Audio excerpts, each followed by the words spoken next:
Mbaxalu Saloum c'est combien? Ça coûte 1000 francs le plat. Départ jëm suuf wala kaw? kenn commencé commencé ko yeggale.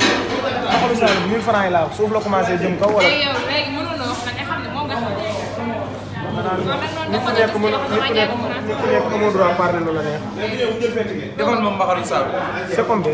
waaw kay lii de laa xam. maa 1000 francs yi kaw la jëm wala suuf. 3 personnes quoi min ñaata palaat ñaata la. ça dépend ci ngeen bëgg rek. defal nañu 2500. 2500 de Mbaxalu Saloum. taxawal attendez. jox leen ku ne 1000 francs ma jox ko tey. ma ne bi c'est combien? 5000 francs lañ la jox de. loo ñu delloo. kii sooy ba dëkk fi quoi Modou. Je suis voyageur des États-Unis. Tu connais ça?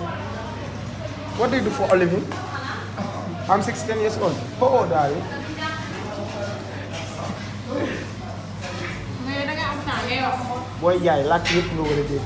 yow da nga am temps ngay wax. dama amul temps. làkk yëpp booy jaay làkk yëpp nga war a dégg. waaw daal da nga jàng xam nga da ngay jàng man damaa jàng. waaw jàng booy jaay làkk yëpp. oui Khadim. Khadim pourquoi n'est pas venu aujourd'hui? maanaam yow li ngay laaj. dara baaxul. dara pourquoi n'est pas venu. pourquoi n'est pas venu yéen français la. Aujourd'hui. bi yow yow da nga jàng. waaw daa am lu ma lay laaj quoi entre nous français daa am lu wax. français daa am lu wax. waaw. dañ ci bind laata bàkkaar. dañ ci bind laata bàkkaar. gisaguma luñ ci bind laata bàkkaar. kon kay lu waay neex wax. déedéet tout le monde parle français. lu waay neex wax. kon mu neex. so man na boo am. fi nga démarré wax yi. waaw booy ya. Shawarma moo am. nan